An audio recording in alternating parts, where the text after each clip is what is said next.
जय मसीह की मेरे दोस्तों, मैं डॉक्टर सुश्रुत प्रधान और शुभ संदेश के स्टूडियो से हम सब की तरफ से आपको नए वर्ष की शुभकामनाएं। Wish you a happy, blessed and prosperous 2022। 2021 में हम सब लोग कोरोना का कहर देख चुके हैं। लॉकडाउन की वजह से लोगों को तरह तरह की मुश्किलें हुई है।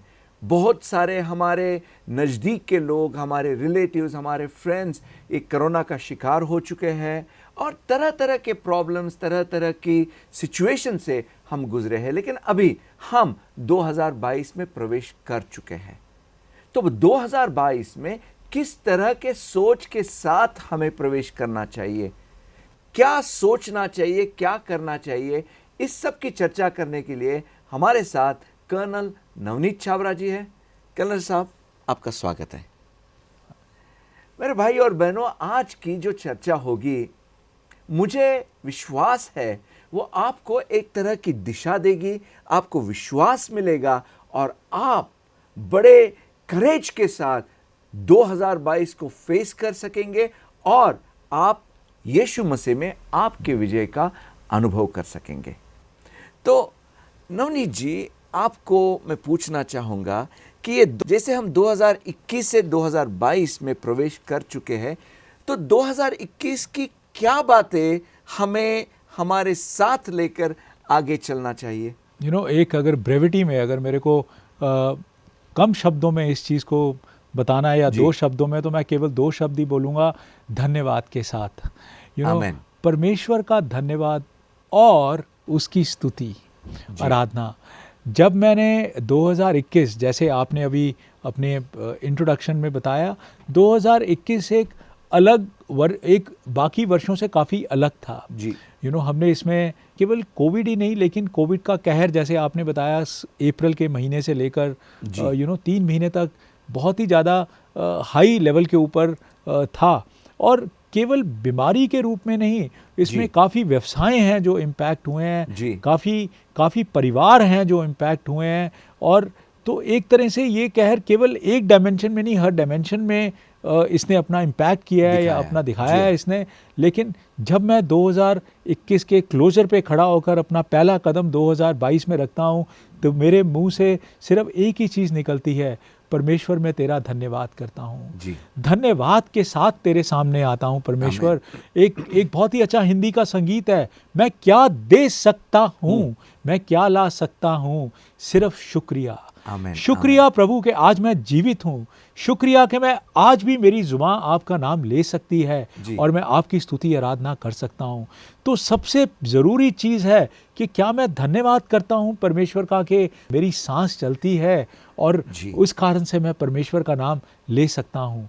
और इस धन्यवाद के एटीट्यूड के साथ में, इस स्तुति के एटीट्यूड के साथ में, मैं पिछले वर्ष को देखता हूँ और नव वर्ष में कदम रखता हूँ, एक्साइटमेंट के साथ, उत्तेजना के साथ, कि मेरा परमेश्वर जैसे मेरे साथ 2021 में था, वैसे ही मेरा परमेश्वर आज भी मेरे साथ है और आने वाले वर्ष में भी मेरे साथ रहेगा। नवनीत जी, आपको मैं पूछना चाहूँगा कि अगर 2021 में मैंने हर तरह की मुश्किलें उठाई है, हर तरह के लॉसेस उठाए हैं, तो मैं धन्यवाद परमेश्वर का क्यों करूं? ये बहुत ही आवश्यक चीज़, बहुत ही अच्छा सवाल आपने पूछा कि 2021 में कई बार हम सोच सकते हैं कि मेरा नुकसान हुआ, मेरे व्यवसाय का नुकसान हुआ, मैंने कोई करीबी दोस्त, कोई करीबी रिश्तेदार, कोई परिवार का सदस्य शायद किसी घटना में या बीमारी से या कोविड से मैंने उसको खोया, कि मैं इस पीड़ा के बीच में भी धन्यवाद कैसे करूं परमेश्वर। अगर आप हिब्रूज की बुक, उसके आखिरी अध्याय में पढ़ें, तो उसमें लिखा है, we bring sacrifices of praise in the house of the lord, कि हम परमेश्वर के सामने, उसके ऑल्टर में जब स्तुति लाते हैं, तो उसे एक वर्ष लिखा है सैक्रिफाइसेस, मतलब बलिदान के रूप में लाते हैं, कि परमेश्वर हृदय में पीड़ा है लेकिन फिर भी जुबान पे धन्यवाद है। परमेश्वर चाहे कुछ खोया है लेकिन फिर भी जुबान जो है आपका धन्यवाद करेगी, बिकॉज आप एक सर्व विराजमान परमेश्वर हैं। आपकी अनुमति के बिना मेरे जीवन में कुछ नहीं हो सकता, चाहे अच्छा या बुरा, क्योंकि आप आज भी सिंहासन पे विराजमान हैं, क्योंकि आप आज भी मेरे पिता हैं जो मेरी ज़रूरत और मेरी देखरेख को जानते हैं। इसलिए मैं आपका धन्यवाद करता हूं। मैं धन्यवाद इसलिए नहीं करता कि आपने मुझसे क्या छीना और आपने मुझे क्या दिया, लेकिन मैं धन्यवाद इसलिए करता हूं कि आप पूरी सृष्टि के रचना करता है। धन्यवाद इसलिए करता हूं कि आपने मुझसे प्रेम बना के रखा। आमेन, आमेन, आमेन। ये तो बहुत ही बड़ी बात है नवनीत जी, क्योंकि हमारा परमेश्वर है, उसके ऊपर हम भरोसा रख सकते हैं कि वो कभी कोई गलती नहीं करता है। और नवनीत जी, जैसे हर साल जब हम नए साल में प्रवेश करते हैं तो तरह तरह के रिजोल्यूशंस ले लेते हैं, निर्णय ले लेते हैं कि मुझे ये करना है, वो करना है। तो यहाँ पे जब हम 2022 में प्रवेश कर रहे हैं तो किस तरह के रिजोल्यूशन हमारे जीवन में रहने चाहिए? ये तो पास्टर जी एक प्रथा है जी। जब हम इस प्रथा को हम प्रथा में देखते हैं, प्रथा में क्या होता है, जैसे ही दिसंबर का महीना आता है सब लोग बात करना शुरू कर देते हैं कि अब क्या निर्णय लेना चाहेंगे आप 2022 के लिए, आपने 2021 में क्या पूरा नहीं किया जो आप 2022 में करना चाहेंगे। हम देखते हैं प्रचारक पुलपिट पे खड़े होके रेजोल्यूशन या निर्णय लेने की बात करते हैं, और कई लोग जो हैं वो भावनाओं में आकर या पीयर प्रेशर में आके निर्णय लेते हैं। अब सब निर्णय, कुछ डिसीजंस जो आजकल आम लोग लेते हैं, ज़रूरी नहीं कि वो क्रिश्चियन है या मसीह हैं, आम लोग एक निर्णय तो अमूमन हर व्यक्ति लेगा, मतलब हर दूसरा तीसरा व्यक्ति लेता है कि मैंने अपना वजन कम करना है। ठीक है, मैंने रोज़ कोई ऐसा रूटीन बनाना है जिसमें मैं एक्सरसाइज कर सकूँ। कितने ही लोग ना जाने जिम को ज्वाइन करते हैं। मेरे अपने बेटे का फिटनेस सेंटर है, मेरे बेटे और बहू का, वो भी जनवरी के महीने का इंतज़ार करते हैं क्योंकि उसके पहले हफ्ते में बहुत से नए कस्टमर्स वहाँ आते हैं। बट उसमें से कुछ हैं जो कंटिन्यू करते हैं, कुछ है जो कुछ दिनों बाद में उसको छोड़ देते हैं। उसके बाद लोग अपना निर्णय लेते हैं कि इस वर्ष तो मैंने बाइबल पढ़नी है पूरी, उत्पत्ति की पुस्तक से लेके प्रकाशित वाक्य के आखिरी अध्याय तक मैंने उसको पूरा खत्म पढ़ना ही पढ़ना है। ये भी लोग निर्णय लेते हैं। कुछ लोग निर्णय लेते हैं कि इस बार इस वर्ष में मैं गुस्सा नहीं होना, मैंने शांत स्वभाव रखना है, मैंने धैर्य के साथ लोगों के साथ में पेश आना है। तो जब ये लोग निर्णय लेते हैं, इसमें ज़रूरी चीज़ है कि ये निर्णय मैं इसलिए ले रहा हूँ कि मेरे आसपास लोग निर्णय ले रहे हैं, लोग मेरे को बता रहे हैं कि निर्णय लेना आवश्यक है क्योंकि आप एक नए वर्ष में जा रहे हो, या मैं वो निर्णय इसलिए लेता हूँ कि पवित्र आत्मा एक बोझ मेरे हृदय में डालता है और वो बोझ मेरे को उस निर्णय की ओर लेकर जाता है। ये दो बहुत आवश्यक चीज़ है जो हमें देखनी है। अगर आप प्रेशर में आके निर्णय लेंगे, अगर आप इमोशनल या भावनाओं में आके अपने रिजॉल्व बनाएंगे अगले साल के लिए, तो आप पहले दिन तो उत्पत्ति की पुस्तक की 4 अध्याय पढ़ेंगे, चौथे दिन 3 पढ़ेंगे, 7वें दिन 2 पढ़ेंगे, और 10वें और 11वें दिन हे प्रभु आज मुझे माफ़ कर दे, आज पढ़ने का मन नहीं है, कल मैं 2 की जगह 3 पढ़ लूँगा। अगर आप धैर्य का निर्णय लेते हैं तो पहले दिन जब कोई मोटरसाइकिल से आपकी कार के बम्पर पे मारेगा जो 2 व्हीलर है, तो आप बोलेंगे भाई तुझे माफ़ किया। जब दूसरे और तीसरी बारी मारेगा तो वो धैर्य खो बैठोगे और आप सोचोगे मैंने ऐसे ही रिजॉल्व बनाया। लेकिन जब वो रिजॉल्व पवित्र आत्मा के बोझ द्वारा होगा, जब वो रिजॉल्व आपके हृदय के अंदर परमेश्वर बीज के माफिक बोएगा और कहेगा कि मैं ये बोझ डालता हूँ कि तुम उपवास रखो हफ्ते में 1 बार, मैं ये बोझ डालता हूँ कि तुम ये कार्य करो और इस तरीके से करो, तो फिर परिस्थिति के ऊपर आपका निर्णय निर्भर नहीं करेगा, लेकिन वो बोझ और पवित्र आत्मा का साथ आपको सामर्थ्य देगा कि आप उस रिजॉल्व को, उस रेजोल्यूशन को संपूर्ण करें। और ऐसा ही रिजॉल्व हमने डैनियल की पुस्तक में देखा। जब डैनियल के 2 अध्याय में हम पढ़ते हैं तो उसने रिजॉल्व किया कि मैं राजा के पैलेस का खाना नहीं खाऊंगा, और उसने अंत तक नहीं खाया। तो वो रिजॉल्व जो परमेश्वर के पवित्र आत्मा के बोझ द्वारा आता है, और वो रेजोल्यूशन या निर्णय जो लोगों को सुनकर या आसपास देखकर आता है, दोनों में काफ़ी फर्क रहता है। और जब हम पवित्र आत्मा के बोझ से उसके अगुवाई में कोई भी निर्णय लेते हैं तो वो निर्णय के साथ खड़े रहने के लिए पवित्र आत्मा हमारी मदद भी करता है।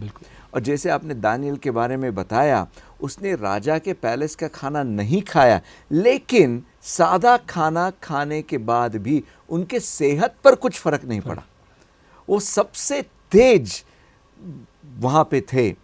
तो उसी तरह से जैसे आपने कहा नवनीत जी कि पवित्र आत्मा के अगुवाई में जब हम कोई भी निर्णय या रेजोल्यूशन लेते हैं, वो रेजोल्यूशन को हम निभा सकते हैं। एब्सोल्युटली। मेरे भाइयों और बहनों, मुझे आशा है कि हमने ये जो पॉइंट्स डिस्कस किए उसके ज़रिए आप ये एक बात तो ज़रूर सीख गए होंगे कि हमें परमेश्वर का धन्यवाद करते हुए आगे जाना है। अगर हम परमेश्वर की सॉवरेनिटी के बारे में या उसके जो भरोसेमंद होने के बारे में हम जानकर अगर धन्यवाद हम नहीं करें, तो अगला जो हमारा आने वाला जो साल है, वहाँ पे भी हम टेंशन में रहते हैं, हम वरी करते रहते हैं, हम चिंता करते रहते हैं। लेकिन जब हम धन्यवाद के साथ आगे जाते हैं, हम कभी कभी जैसे नवनीत जी ने कहा कि हमारे दिल में दर्द होता है, हमारे दिल में दुख रहता है, फिर भी हम निर्णय लेते हैं कि परमेश्वर का धन्यवाद करना, तो उसे कहते हैं बलिदान या सैक्रिफाइस ऑफ प्रेज। और हमने ये भी सीखा कि हम जो निर्णय लेते हैं वो परमेश्वर के आत्मा के अगुवाई में उसके बोझ के द्वारा लेना चाहिए, क्योंकि हम हमारे ताकत के जरिए तो नहीं निभा सकते, नहीं कर सकते हैं। हमें परमेश्वर के आत्मा की ज़रूरत है। एक छोटे से ब्रेक के बाद फिर से मिलेंगे और कुछ अच्छी बातें सुनेंगे, जिसके ज़रिए 2022 में परमेश्वर ने हमें दी हुई विजय हम हमारे जीवन में अनुभव कर सकें।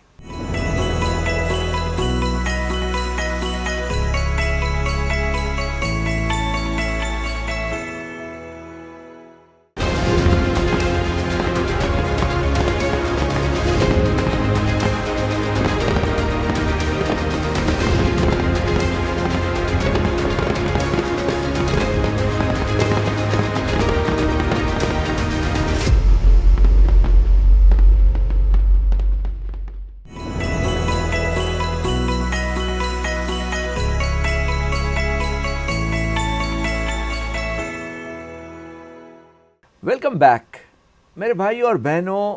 हमने देखा कि किस तरह से धन्यवाद के साथ 2022 में प्रवेश करना आवश्यक है, और उतना ही नहीं, हमारे हर एक निर्णय पवित्र आत्मा के बोझ के द्वारा ही लिए लेने चाहिए, उसके अगुवाई में ही लिए लेने चाहिए। तो नवनीत जी, मैं आपसे ये पूछना चाहूँगा कि इस तरह के जो निर्णय है वो हम कैसे ले सके, परमेश्वर के या पवित्र आत्मा के अगुवाई को हमारे जीवन में हम कैसे पा सकें? बहुत ही आवश्यक चीज़ है जो मैं बताना चाहूँगा आपको, और वो ये है कि एक बहुत ही इम्पॉर्टेंट निर्णय जो पवित्र आत्मा हम सबसे उम्मीद करता है और चाहता है कि हम उसको अपने हृदय में रखें, वो है परमेश्वर की उपस्थिति का आनंद उठाना। आमीन, आमीन। कई बार हम अपने कार्य में, अपने कामों में इतना बिजी हो जाते हैं कि हम परमेश्वर की उपस्थिति और परमेश्वर के प्रेम को रिसीव नहीं करते, उसको हम ग्रहण नहीं करते, उसको हम अपने तक पहुंचने नहीं देते। हम अपने मन के अंदर यही एक सोच बना के रखते हैं कि शायद मेरे ज़्यादा काम करने से परमेश्वर खुश होगा, लेकिन स्थिरता के साथ में उसकी उपस्थिति में बैठना ही ऐसा निर्णय है जो पवित्र आत्मा कई बार हमें सिखाना चाहता है कि be still and know that I am God, कि स्थिरता के साथ बैठो और मेरे प्रेम का आनंद उठाओ, क्योंकि मेरा परमेश्वर मुझसे प्रेम करता है। लेकिन क्या मैं उस प्रेम को ग्रहण करता हूँ? क्या मैं उस प्रेम को रिसीव करता हूँ, या केवल किताब में ही पढ़ता हूँ? मुझे उस प्रेम को अपने तक आने देना है। I have to receive that. और यही एक रिजॉल्व है, यही एक निर्णय है।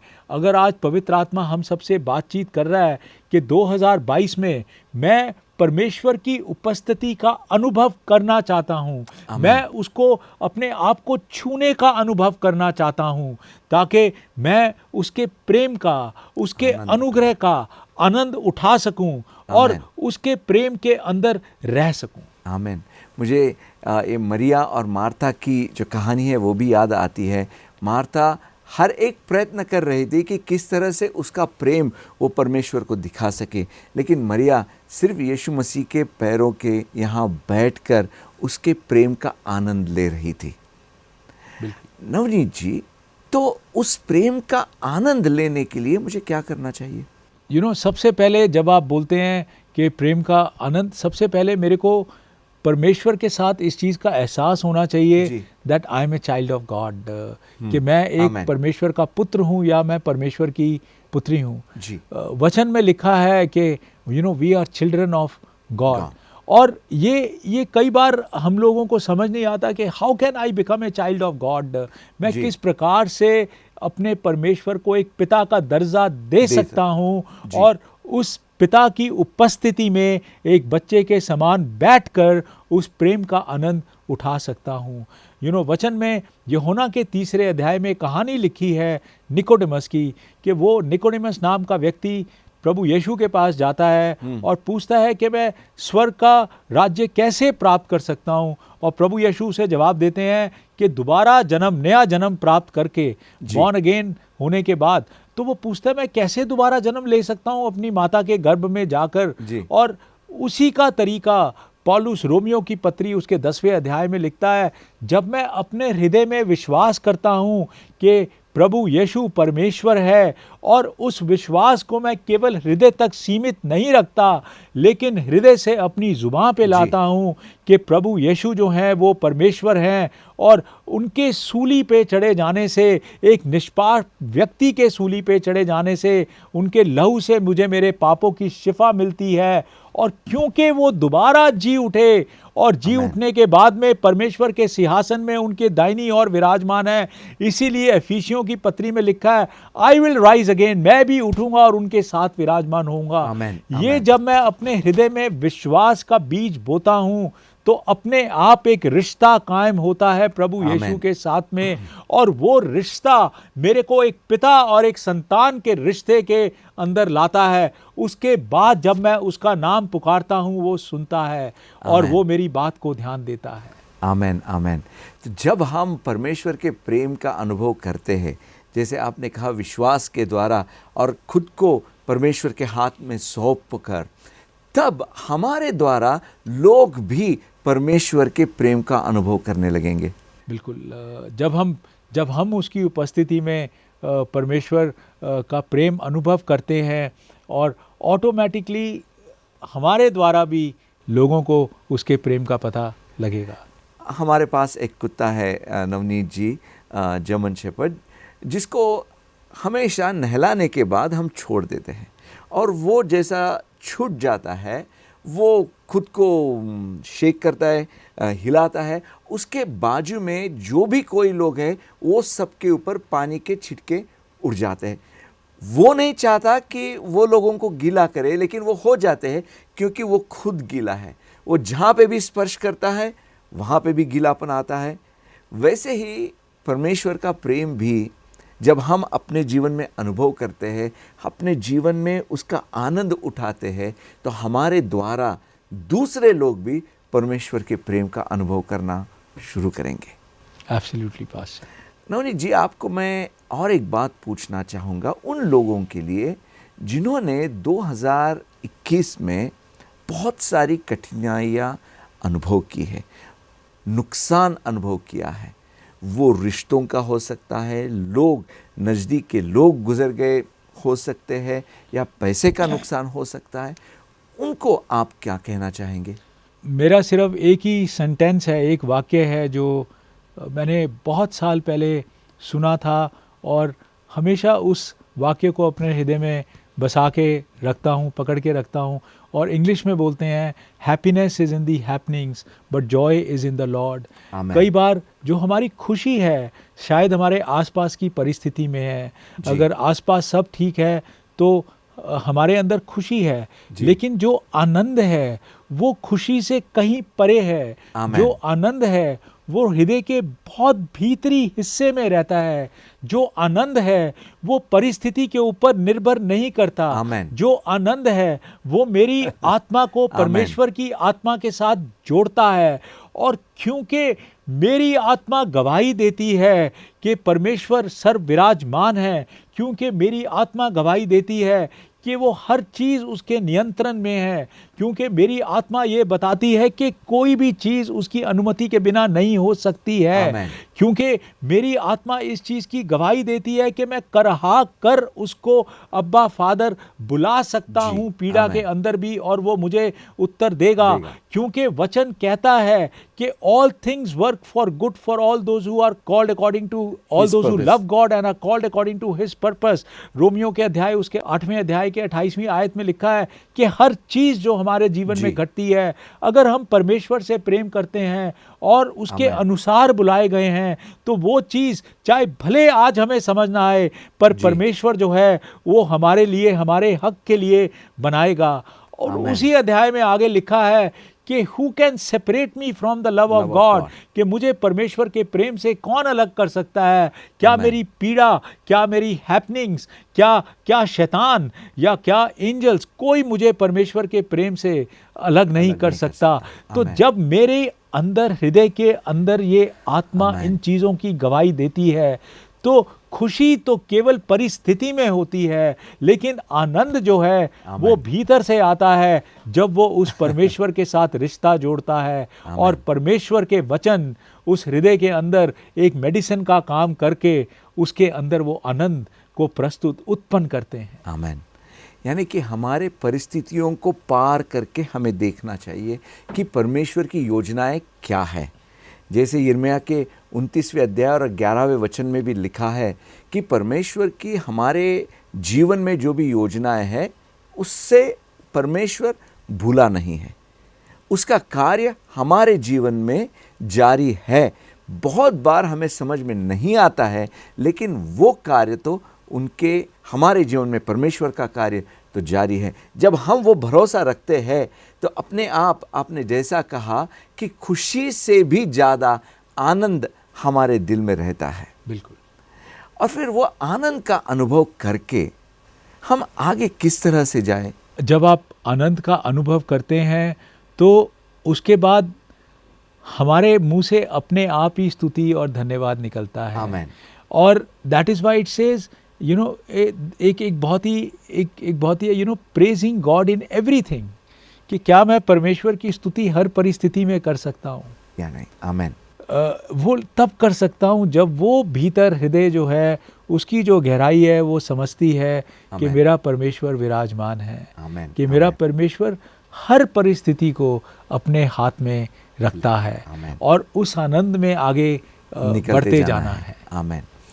मेरे भाई और बहनों, 2022 का संदेश यही है, तुम परमेश्वर का धन्यवाद करते रहो, उस पर भरोसा रखो, उसके प्रेम का आनंद उठाओ, अनुभव करो, ताकि 2022 में जो भी कुछ हो आपको आपकी विजय जरूर मिलेगी, क्योंकि हमारा परमेश्वर सिंहासन पर विराजमान परमेश्वर है।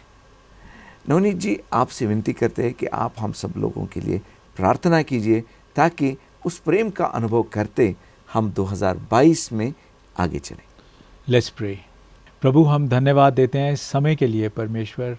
धन्यवाद देते हैं कि आपने पिछले वर्ष प्रभु आपने हमारा ख्याल रखा, हमें बचा के रखा, हमें सुरक्षित रखा। दुआ करते हैं परमेश्वर 2022 के लिए कि आपका साथ हमारे आसपास बना रहे प्रभु, आपकी पवित्र आत्मा हमारी अगुवाई करती रहे परमेश्वर, सही द्वार खुलें परमेश्वर, सही रास्ते बनाएं हमारे लिए प्रभु, ताकि हम आपका नाम का धन्यवाद, आपकी स्तुति, आपकी आराधना कर सकें और आपके आनंद में रह सकें परमेश्वर। प्रभु, सबको सुरक्षित रखें, आशीषित करें प्रभु, उनकी प्रार्थना सुनिए परमेश्वर। प्रभु यीशु के नाम में ये सब मांगते हैं, आमेन। आमेन। आमेन। धन्यवाद नवनीत जी। मेरे भाई और बहनों, 2022 आपके लिए अच्छा ही होगा, क्योंकि हमारा प्रभु परमेश्वर सिंहासन पे विराजमान है। उसके योजनाओं में, उसके प्रेम में और उसके निर्णयों में आप भरोसा रखो, आपको वो कोई भी बुरा होने नहीं देगा। और उतना ही नहीं, जैसे हमने सुना कि सब जो हमारे आसपास में हो रहा है वो हमारे अच्छे के लिए ही हो रहा है, क्योंकि परमेश्वर हमसे प्यार करते हैं और हम भी उससे प्यार करते हैं, और उसने हमें जिस दिशा में बुलाया है उस दिशा में चलने के लिए हम तैयार हैं। शुभ संदेश के स्टूडियो से आप सबको फिर से एक बार नए वर्ष की शुभकामनाएं। God bless you, happy new year, thank you very much. आप सबको नव वर्ष 2022 की शुभकामनाएं और पूरी आशीष प्रभु यीशु की आप सबके लिए। धन्यवाद। आमीन।